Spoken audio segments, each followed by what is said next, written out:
श्री गुरु चरण सरोज रज निज मन मुकुरु सुधारे बरन हो रघुबर बिमल यस जो दायक फल चारे बुद्धिहीन तनु जान के सुमिरो पवन कुमार बल बुद्धि विद्या दे हो मोहे हर हो कलेश विकार प्रणत पाल रघुनायक करुणा सिंधु करारे गए शरण प्रभु राखी है तव अपराध विसारे। करके शत्रु श्री रघुनाथ जी शरणागतों के रक्षक और दया के समुद्र हैं। शरण जाने पर प्रभु तुम्हारा अपराध भुलाकर तुम्हें अपनी शरण में रख लेंगे। राम चरण पंकज उर धरहु लंका चल राजो तुम करहु ऋषपुलस्त जसु विमल मयंका तिस से महो जने हो कलंका राम नाम बिनु गिरा न सोहा देखो विचार त्याग मद मोहा बसनहीन नहीं सोह सुरारी सब भूषण भूषित बर नारी। तुम श्री राम जी के चरण कमलों को हृदय में धारण करो और लंका का अचल राज्य करो। ऋषिपुलस्त जी का यश निर्मल चंद्रमा के समान है, उस चंद्रमा में तुम कलंक न बनो। राम नाम के बिना बाड़ी शोभा नहीं पाती। मद मोह को छोड़कर विचार करके देखो, हे देवताओं के शत्रु, सब गहनों से सजी हुई स्त्री कपड़ों के बिना नंगी शोभा नहीं पाती। राम विमुख संपत्ति प्रभुताई राम विमुख संपत्ति प्रभुताई जाय रही पाए बेनो पाई सजल मूल जिन सरित नाही बरसे गए पुनित वही सुखाही सुन दस कंठ कहोपन रोपी सुन दस कंठ कहोपन रोपी विमुख राम त्राता नहीं कोपी शंकर सहस विष्णु अजतो ही सकहे न राति राम कर दोही। राम विमुख पुरुष की संपत्ति और प्रभुता रही हुई भी चली जाती है और उसका पानन पानी के समान है। जिन नदियों के मूल में कोई जल स्रोत नहीं है अर्थात जिन्हें केवल बरसात का ही आसरा है, वे वर्षा बीत जाने पर फिर तुरंत ही सूख जाती हैं। हे रावण, सुनो, मैं प्रतिज्ञा करके कहता हूँ कि राम विमुख की रक्षा करने वाला कोई भी नहीं है। हजारों शंकर विष्णु ब्रह्मा भी श्री राम जी के साथ द्रोह करने वाले तुमको नहीं बचा सकते। मोह मूल बहुशूल प्रद त्याग हूँ तमय अभिमान बजहु राम रघुनायक कृपा सिंधु भगवान। मोह ही जिसका मूल है, ऐसे अज्ञान जनित बहुत पीड़ा देने वाले तम रूप अभिमान का तुम त्याग कर दो और रघुकुल के स्वामी कृपा के समुद्र भगवान श्री राम जी का भजन करो। यद्यपि कही कपियति हितबानी, भगति विवेक विरति नयसानी। बोला बिहसी महायभिमानी, मिला हमहे कपि गुर बड़ ज्ञानी।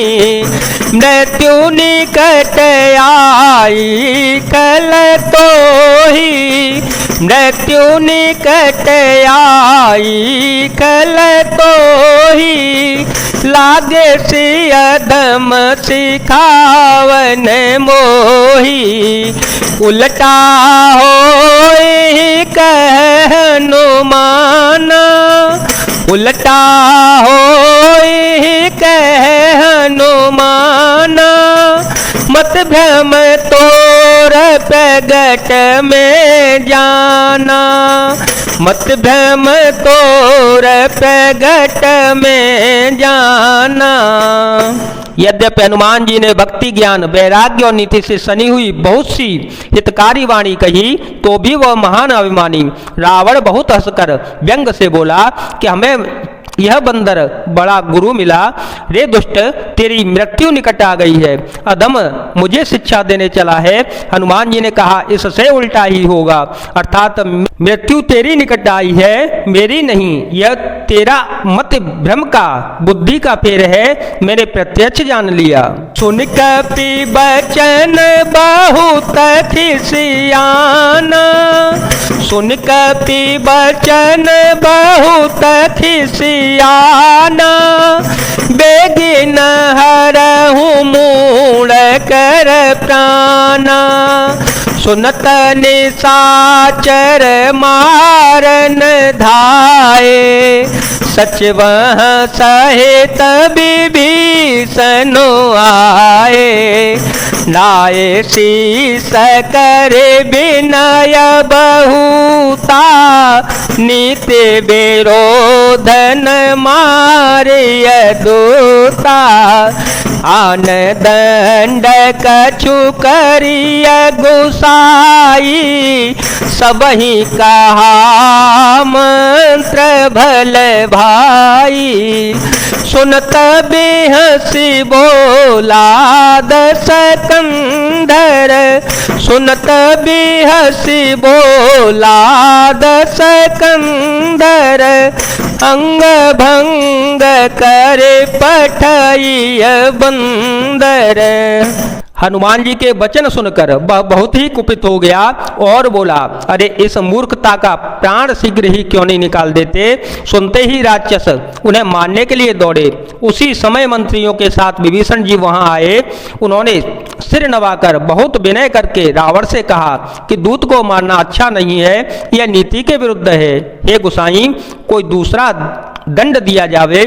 सबने कहा, भाई यह सलाह उत्तम है। यह सुनते ही रावण हंसकर बोला, अच्छा तो बंदर को अंग भंग करके भेजो, लौटा दिया जाए। कपि के ममता पूछ पर, सब ही कहो समुझाए। तेल बोरे पट बांधे पोने, पावक देहो लगाए। मैं सबको समझा कर कहता हूँ कि बंदर की ममता पूंछ पर होती है, अतः तेल में कपड़ा डुबोकर उसे इसकी पूंछ में बांधकर फिर आग लगा दो। पूछ ही न बानर तह जाए, तब सठन जनाथ ही ले आए। जिनके कीन से बहुत बड़ाई, देखूं मैं तिनके प्रभुताई। बचन सुनत कपि मन मुस्काना, भई सहाय सारद में जाना, जातु धान सोने रावण बचना, जातु धान सोने रावण बचना, लागे रचे मूल सोई रचना। जब बिना पूछ का वह बंदर वहां अपने स्वामी के पास जावेगा, तब यह मूर्ख अपने मालिक को साथ ले आवेगा जिनकी इसने बहुत बड़ाई की है। मैं जरा उनकी प्रभुता सामर्थ्य तो देखूं। यह वचन सुनते ही हनुमान जी मन में मुस्कुराए और मन ही मन बोले कि मैं जान गया सरस्वती जी इसे ऐसी बुद्धि देने में सहायक हो गई। रावण के वचन सुनकर मूर्ख राक्षस वहीं पूंछ में आग लगाने की तैयारी करने लगे। रहा नगर बसन घृत तेला, रहा नगर बसन घृत तेला, बाड़ी पूछ कीन कपि खेला, कौतुक आए पुरबासी, कौतुक आए पुरबासी, मारहि चरण करहि बहु हासी, बाजहि डोल दे सवतारी, बाजहि डोल दे सवतारी, नगर फेरे पौने पोछ पजारी, पावक जरत देखे हनुमंता, पावक जरत देखे हनुमंता, भयो परम लघु रूप तुरंता, निबुकी चढ़े ओ कपि कनक अटारी, भई सभी तनि साचर नारे, राम सिया राम सिया राम सिया राम, सिया राम जय जय राम। पूंछ पर लपेटने में इतना कपड़ा और घी तेल लगा कि नगर में कपड़ा घी और तेल बिल्कुल भी नहीं रहा। हनुमान जी ने ऐसा खेल किया कि पूंछ बढ़ गई, लंबी हो गई। नगर निवासी लोग तमाशा देखने आए। वे हनुमान जी को पैर से ठोकर मारते हैं और उनकी बहुत हंसी करते हैं। ढोल बजते हैं, सब लोग तालियां पीटते हैं। हनुमान जी को नगर में फिराकर फिर पूंछ में आग लगा दी गई। अग्नि को जलते हुए देखकर हनुमान जी तुरंत ही बहुत ही छोटे रूप में हो गए। बंधन से निकलकर वे सोने के अटारियों पर जा चढ़े। उनको देखकर राक्षसों की स्त्रियां भयभीत हो गईं।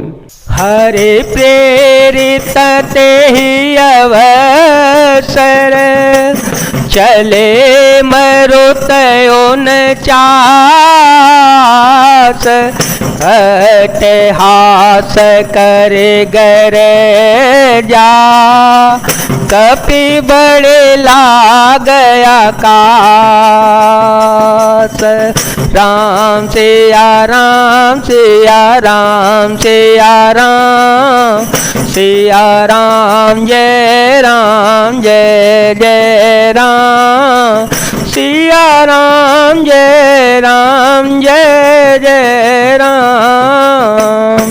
उस समय भगवान की प्रेरणा से 49 पवन चलने लगे। हनुमान जी अट्टहास करके गरजे और बढ़कर आकाश में जा लगे। जय जय सिया राम, जय वीर हनुमान जी महाराज, जय भोलेनाथ, जय दीनानाथ, जय शिव शंकर।